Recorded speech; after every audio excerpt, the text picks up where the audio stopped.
We have here in Europe now big tense about immigrations.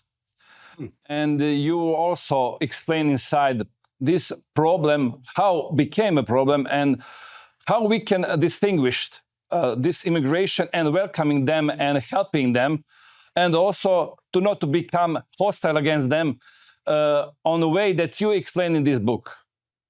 Yeah, well, I am a Christian, and I admit that, and I keep saying that because I want people to be able to say, aha, he's a Christian, so I need to check his evidence. I want them to check the evidence. And when I talk about immigration, the Christian in me says, yes, I am called by my faith to assist those who are suffering through no fault of their own. That's what we are called to. We are called to assist those who are suffering through no fault of our own. However, when it comes to immigration, the Apostle Paul is very clear. Before you extend yourself in such a way where you harm your own family or community, you must take care of your own community. That's scripture. That's from 1 Timothy. We also see other places where Jesus himself condemns the religious leaders of his day because they were doing religious acts at the expense of their family. It was one of the few times in the Gospels where Jesus gets angry. Now, in the Christian tradition, we have a Latin name for this. It's Ordo Amoris, or the ordered loves. This goes all the way back to Aquinas, goes all the way back to Augustine.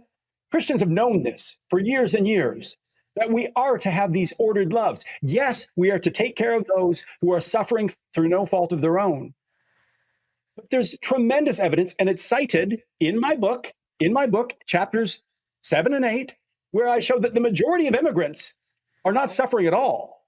The majority of immigrants who are coming into our countries are there for economic reasons. But what it does do, and again, I show the evidence, it does lead to suffering for the poorest of our own citizens in our country. Again, this is not my opinion. I show through repeat studies, repeat empirical evidence, that the extent to which 10% more immigration comes in, it is about 4% job loss for the poorest citizens in our country. You see, businesses will employ those who will work for less. It will. And that is always at the expense of the poorest citizens who are already in the country. This really, if we wanted to talk justice, this really is a justice issue.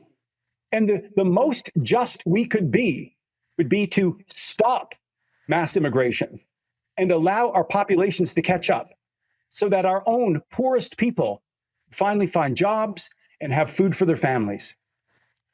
We have lots of similar cases in Croatia because we have now lots of immigrants from the poorer countries, especially India, Pakistan, Nepal. And, economists will say we need to use these people because we need working forces and we need to stay competitive. And if they work for less, we are staying competitive. What do you think about this? I think that is definitely what I would say if I were a corporation and I wanted to increase profits while harming my own citizens. I mean, it's as simple as that. And we have examples of Poland, for example. So Poland has been incredibly staunch and persuasive about not letting in immigrants. Now, according to the logic of these corporations, it should be an economic failure. But I point out in my book, that's simply not the case. Christ or Collapse is available in print, ebook, and audiobook. Available from publisher College Press, Amazon, and other major retailers.